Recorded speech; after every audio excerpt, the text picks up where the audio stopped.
Today, we are diving deep into two major legal battles that are absolutely shaking up the real estate world. First up, we've got a huge antitrust case that's making a rare second attempt to get in front of the Supreme Court.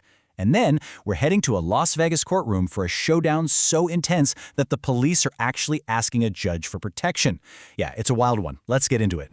So here's how we're going to break this down. We'll start with Rex's ambitious fight that's gone all the way to the Supreme Court, and we'll unpack this whole optional rules loophole that's at the very heart of it.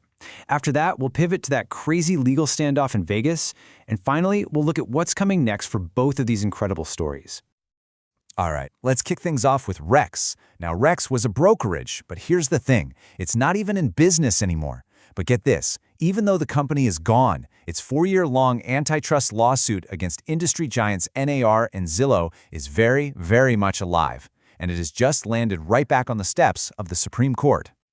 At the very core of this entire legal battle is a really simple but incredibly powerful question. Can a rule that's technically optional still be illegal?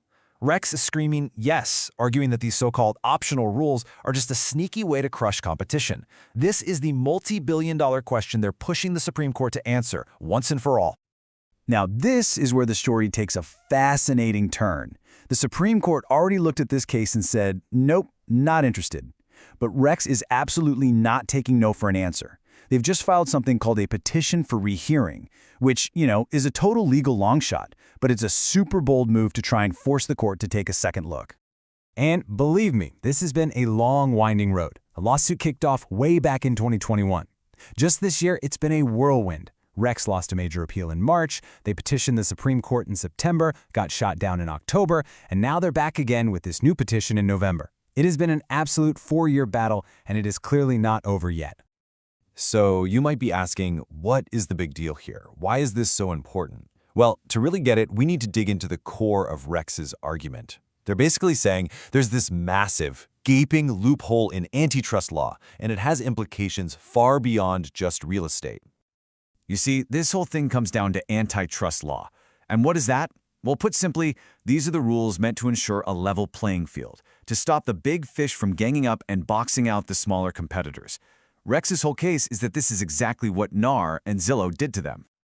This quote from Rex's legal filing, man, it just perfectly nails their argument. They're warning that if this court decision is allowed to stand, any industry could just create anti-competitive rules, and as long as they slap the label optional on them, it's totally legal. It's a wink and a nod system that, they argue, completely destroys the entire point of having antitrust laws in the first place. And here it is.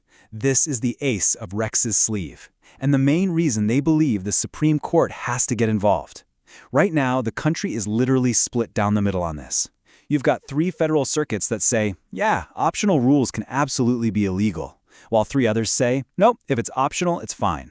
This is what lawyers call a circuit split, and it's one of the primary reasons the Supreme Court takes on a case, to create one single set of rules for the entire country. Okay, let's hit pause on that high-level legal debate for a minute. We're going to shift gears completely now. We're moving from a national antitrust fight to a really tense procedural conflict that is unfolding as we speak in a Las Vegas courtroom. So in a move that is highly unusual, the Las Vegas Police Department is actually asking a judge for protection. They are caught in the legal crossfire of a sexual assault case against a former EXP agent, and they are saying the whole situation has gotten so hostile, they need the court to step in and tell them what to do. All of this drama is centered on the contents of a single thumb drive. And we're not talking about just a few files here. We're talking about the arrest report, photos, text messages, voicemails, more than a dozen voluntary statements and recorded interviews.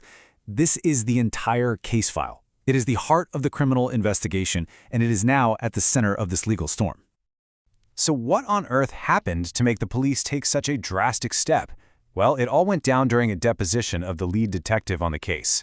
According to the court filings, the defendant's lawyer made statements that were perceived as threats, and the detective's own lawyer just immediately shut the whole thing down.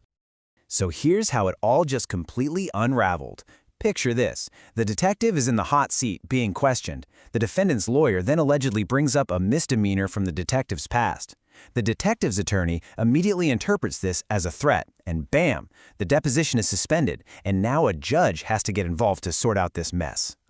You really don't see this kind of courtroom drama every day. So wow, we've got 2 very different legal dramas playing out. One is happening at the highest court in the nation, the other is in a local courtroom out in Vegas. So the big question is, what happens next for both of them? Okay, here's what to keep your eyes on. For the Rex case, it's all about the Supreme Court. The first move to look for is whether they ask Zillow and NAR to file a response to Rex's new petition. If they do that, it's a huge signal they might actually be reconsidering. And in the Vegas case, the next step is pretty clear. The judge has to rule on how the evidence is going to be handled and set some serious new ground rules for any depositions in the future. So in the end, we're left with this one big question. We have these two cases, and in their own very different ways, they're both about the fundamental rules of the game in the real estate industry. How they ultimately play out could change everything, from the way we all buy and sell houses to how justice is actually served in a courtroom. It's a story we are definitely going to be following closely.